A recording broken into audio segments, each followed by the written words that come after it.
Richelieu came to his deathbed and whispered, "Courage, Father Joseph. We have taken Breisach, a military victory offered as last rites." The man dying in that bed had no title, no cardinal's robes, no official position in the government of France. He was a barefoot monk in a grey habit, and the most powerful minister in Europe had come to tell him in his final hours that their war was going well. That is the story Jean-Léon Gérôme painted in 1873, not the deathbed. The moment before it, the years of accumulated power that made that deathbed scene possible.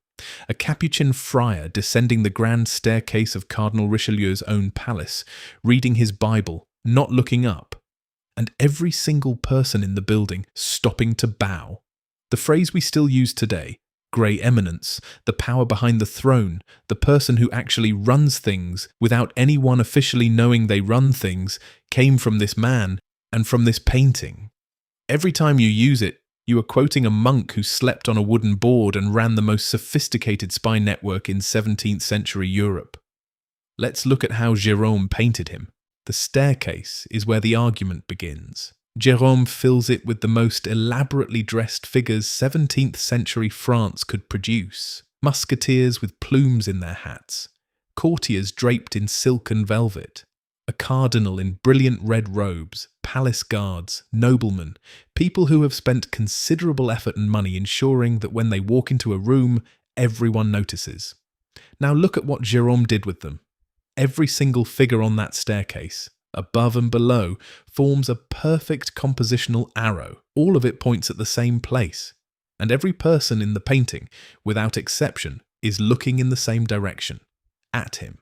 A Capuchin friar in a plain grey robe, descending the staircase of the Palais Royal, completely absorbed in reading his Bible, apparently unaware that the most powerful people in France are folding themselves in half to acknowledge him. He doesn't need to look at them.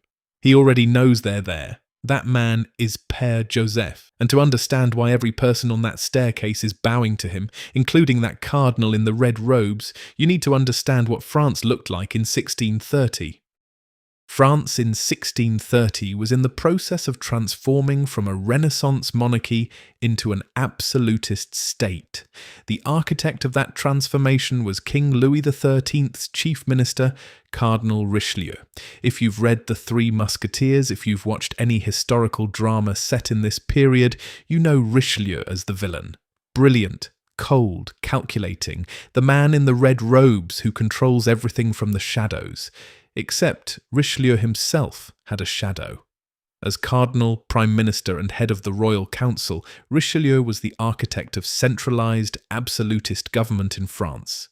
His diplomacy helped end Habsburg domination of Europe and make France the foremost power on the continent.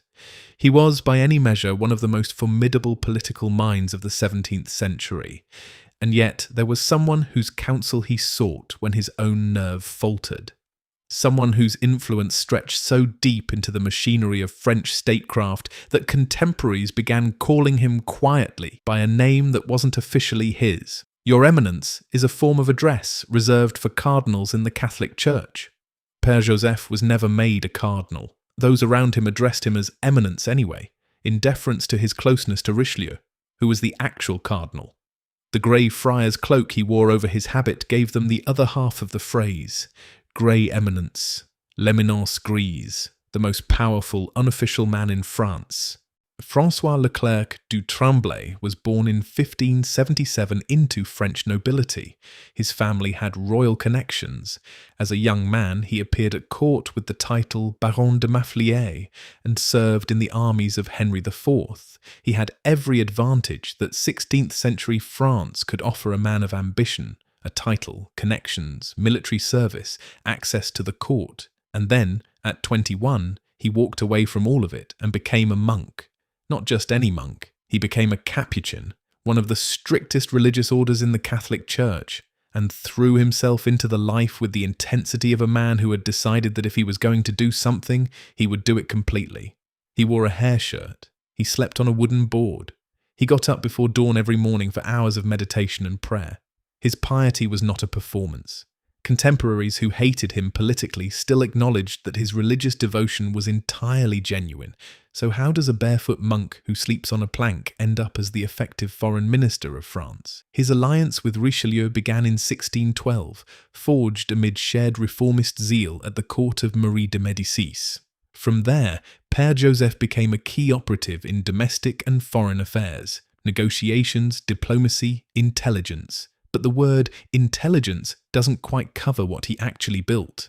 Père Joseph directed clandestine intelligence efforts as Richelieu's chief agent, using the Capuchin Order's friars to form an extensive network of informants across Europe.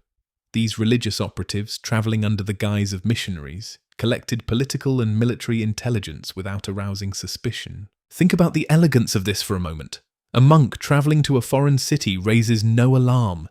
He's there to preach, to minister, to do God's work. Nobody searches a monk. Nobody intercepts his correspondence with particular suspicion. Nobody imagines that the grey-robed friar asking quiet questions in the marketplace is feeding information back to Paris about troop movements, political alliances, and noble conspiracies. In Father Joseph's arsenal were tactics that could unsettle even the savviest politicians. Deceit, bribery, blackmail, and in extreme cases, assassination. His role in the 30 Years' War is the starkest example of his approach. The war killed somewhere between 8 and 12 million people. It reduced parts of Germany to a state so desperate that some accounts describe populations resorting to cannibalism. And Père Joseph, the man who helped engineer and prolong that war for French strategic advantage, went home at night and prayed. Genuinely. Now let's go through what Jérôme actually did with this canvas, because the compositional choices are extraordinary. The streak of sunlight on the lower stairs. Notice the streak of sunlight on the lower right of the canvas, snaking up a few steps, casting small points of light against the wall, ending with another figure watching the friar from behind a banister. None of the lamps in the painting are lit. This is natural light from an unseen window, and it is following him. Jérôme didn't put a halo on Père Joseph. He didn't need to. He simply made the only natural light in the painting move toward the one figure who commands it. The sun knows where to look. Now look at the cardinal. That brilliant red, cardinal red, the colour of the church's highest authority, and he's bowing to a man in grey sandals. The visual contrast here is completely deliberate. Richelieu wore scarlet, the most visible man in any room he entered. Père Joseph wore grey. That contrast is the entire meaning of the phrase. All the power, none of the visibility. All the influence, none of the title. The man in the red robes is the one everyone knows about. The man in grey is the one everyone is actually bowing to. Look at the courtiers' posture more carefully. Their bodies are bowed, but their heads are slightly elevated, both looking at Père Joseph and hoping to be noticed. They're not just showing deference, they're performing deference while simultaneously hoping that the performance is seen. They want credit for bowing. They want him to know they bowed willingly, enthusiastically, with genuine admiration. They are bowing as a form of lobbying. And he hasn't looked up from his book. His hands hold his devotional text with complete absorption.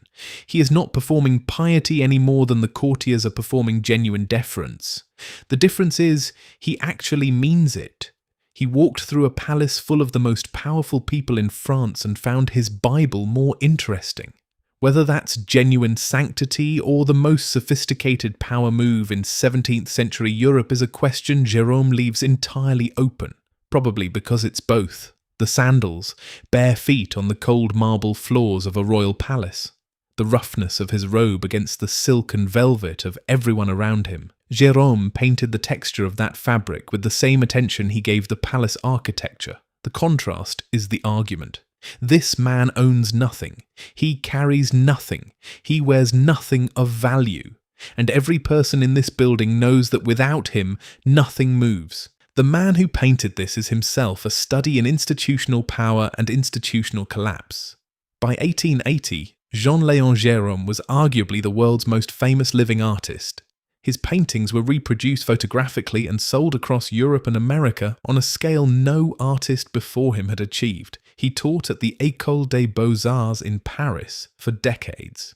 And yet, by the time he died in 1904, he had spent the last 2 decades of his career waging a furious, losing battle against the Impressionists. His painting, The Snake Charmer, which sold for $19,500 in 1888, sold for $500 in 1942.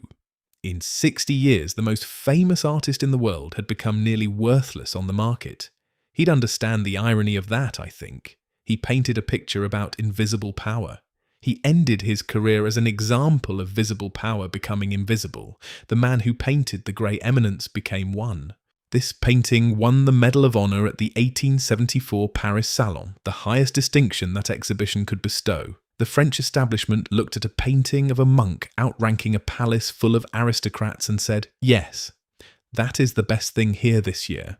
But the real legacy of this painting isn't the medal, it's the phrase, "Eminence grise," grey eminence. It now exists in every major language in the world. A grey eminence is a powerful decision-maker or advisor who operates covertly in a non-public or unofficial capacity. We use it for political advisors. We use it for the executives who aren't on the org chart but make every decision. We use it for the people in any institution who have accumulated so much knowledge, so many relationships, so many obligations owed to them, that leadership cannot function without their quiet participation. Père Joseph died in 1638, just as Richelieu was finally arranging for him to receive the cardinalate, the red robes, the official title, the public acknowledgement of what everyone already knew. The most dangerous man in the room is never the loudest one.